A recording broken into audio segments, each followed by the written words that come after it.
آج انشاءاللہ ہم آیت نمبر 46 سے کریں گے۔ اعوذ باللہ من الشیطان الرجیم، بسم اللہ الرحمن الرحیم۔ وا اور، لو اگر، ارادو ارادہ اس نے ارادہ کیا، ارادو انہوں نے ارادہ کیا، لو ارادو اگر وہ ارادہ کرتے، الخروج خروج کا، نکلنے کا، اگر وہ جہاد کے اوپر نکلنے کا ارادہ ہوتا ان کا، اگر وہ نکلنا چاہتے، لَأَعَدُّوا لَهُ عُدَّةً، لَعَدُّوا کو اگر آپ دیکھیں گے تو آپ کو عین اور دال کی شد کی وجہ سے دو دال محسوس ہو جائیں گی۔ عدہ یا عدو کا مطلب ہوتا ہے گنتی کرنا، عدد کا لفظ اس سے ہے، اردو میں ہم استعمال کرتے ہیں۔ اس سے جو باب فعال ہوتا ہے نا، اعدہ یعدو، اس کا مطلب ہوتا ہے تیار کرنا، کیونکہ جب آپ تیاری بھی کرتے ہیں، مثال کے طور پر آپ سفر پر جا رہے ہیں، آپ کی کل فلائٹ ہے اور آپ اس کے لیے پریپیئر کریں، تو کیسے پریپیئر کریں گے؟ آپ کہیں گے اچھا جی مجھے جانا ہے تو 2 پینٹیں، 4 شرٹیں، اتنی جرابیں، گن گن کے آپ چیزیں رکھتے ہیں۔ یہ میں نے ٹوتھ برش رکھ لیا، ٹوتھ پہ ایک ایک چیز کو ٹک مارک کرتے ہیں، گنتی کرتے ہیں، شمار کرتے ہیں، یہ تیاری کا طریقہ ہوتا ہے۔ تو پھر یہ باب افعال جو ہے نا وہ تیاری کے معنوں میں استعمال ہوتا ہے۔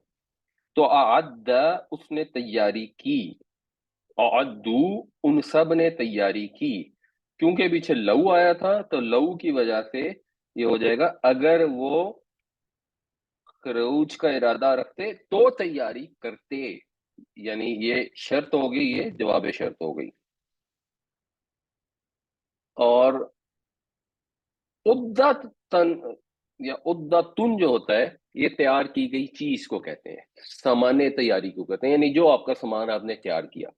تو لَعَدُّوا لَهُ عُدَّةً، لہو جو ہے یہ خروج کے لیے ہے، تو اگر وہ نکلنے کا ارادہ رکھتے تو نکلنے کے لیے، تو اس کے لیے کچھ سامان تیار کر لیتے۔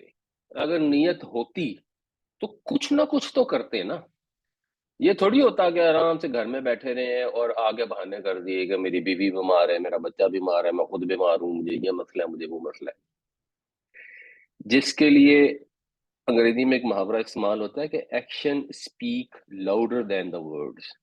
جس نے ایفرٹ کرنی ہو، جس کی نیت ہو، وہ اس کی باڈی لینگویج سے نظر آ جاتی ہے، اس کی بات چیت کے انداز سے بڑھ کر اس کے ایکشن سے نظر آتی ہے۔ تو منافقین نے کوئی تیاری نہیں کی، نہ ان کا کوئی ارادہ تھا، اگر وہ کرتے تیاری تو شاید ان کو یہ موقع مل جاتا، لیکن ان کی نیتیں خراب تھیں تو اللہ تعالیٰ نے بھی ان کو موقع دیا ہی نہیں۔ ولیکن اور لیکن، کریہا کریہا ناپسند کرنا، کریہ اللہ ناپسند کیا اللہ نے پسند نہیں کیا، انبعاثہم، انبعاث کو بھی اگر آپ دیکھیں گے تو اس میں آپ روٹ کوئکلی دیکھ سکتے ہیں، بے، عین اور سے، اس کا مطلب ہوتا ہے بعثہ جب اسو کا، کسی کو مبعوث کرنا، کسی کو اٹھا کھڑا کرنا، کسی کو بھیجنا۔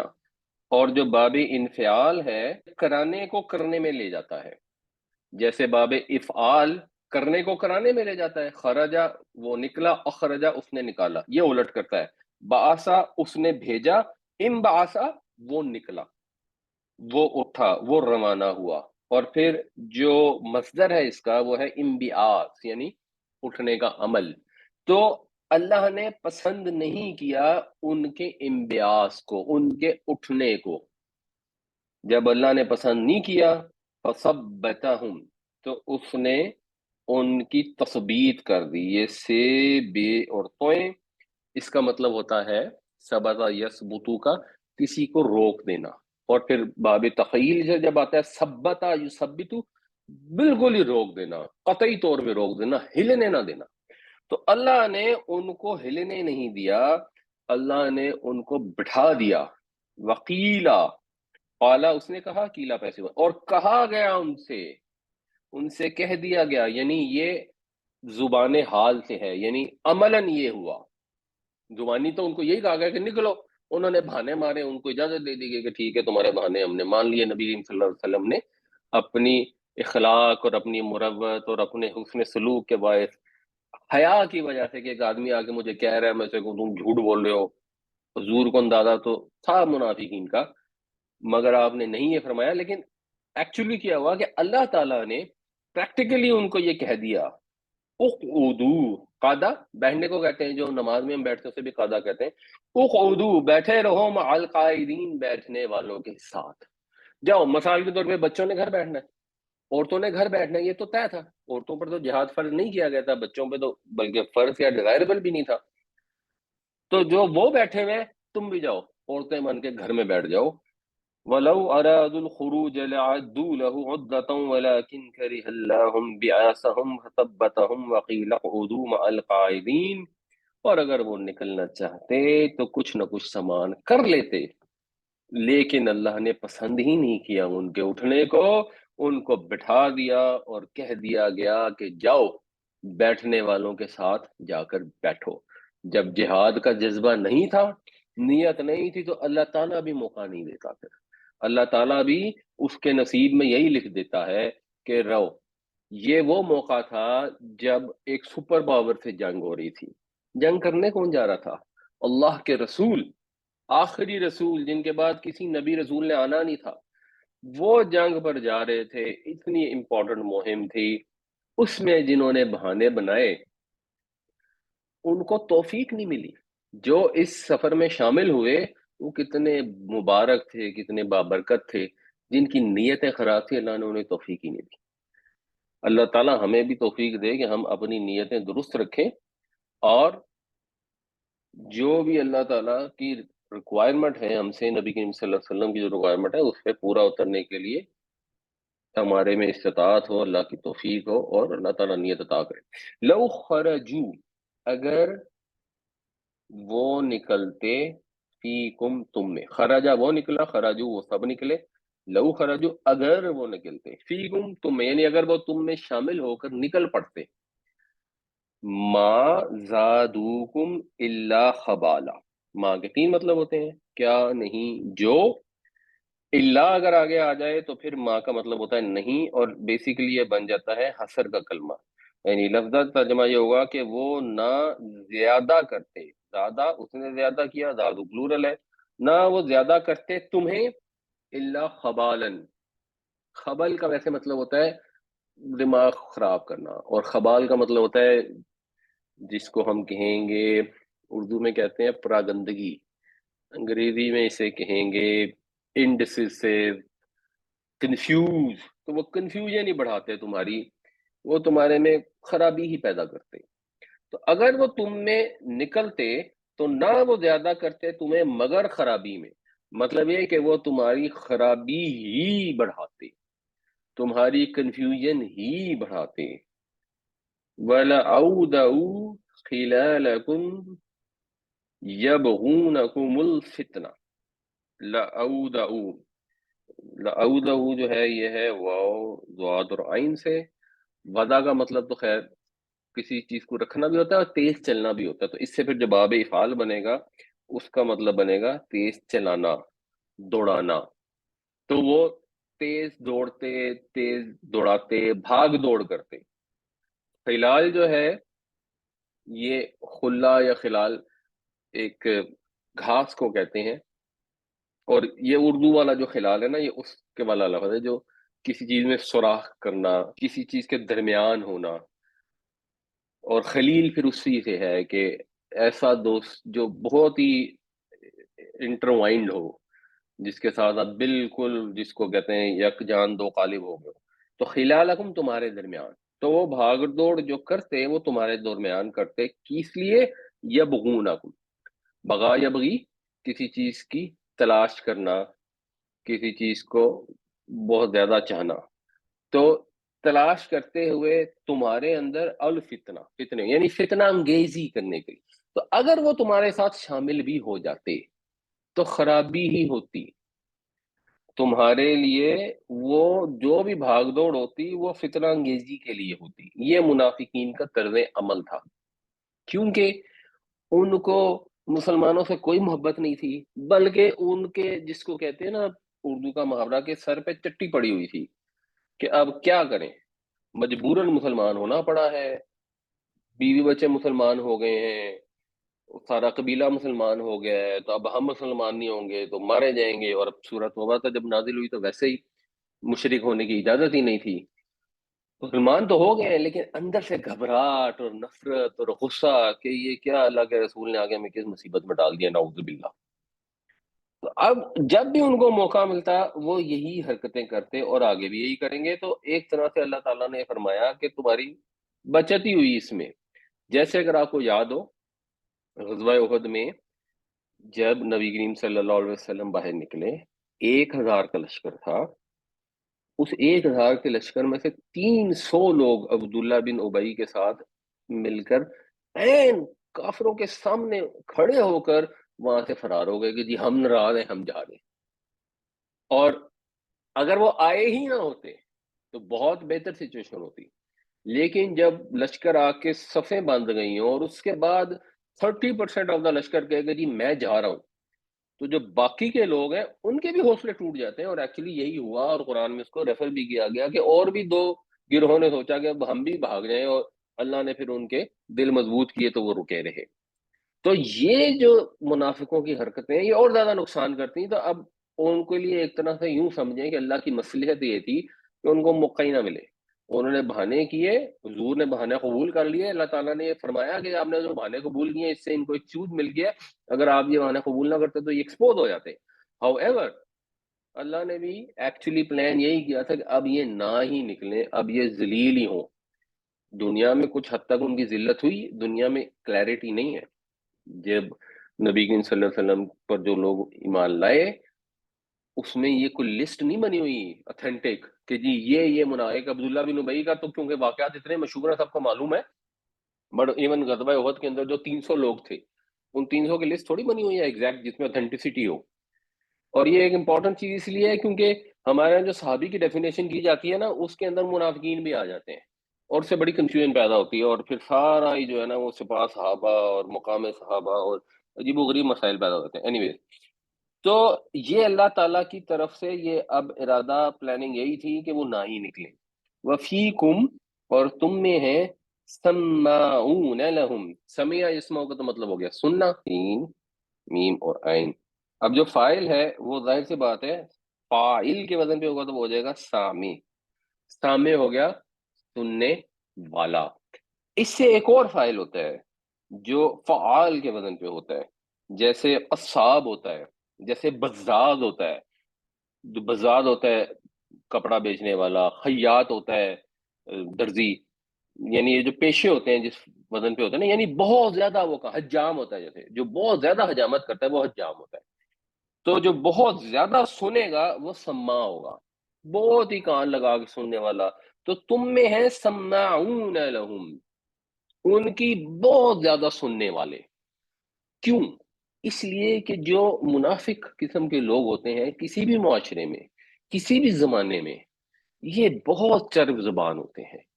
اور جو عام پبلک ہوتی ہے جنرلی وہ سادہ لو ہوتی ہے.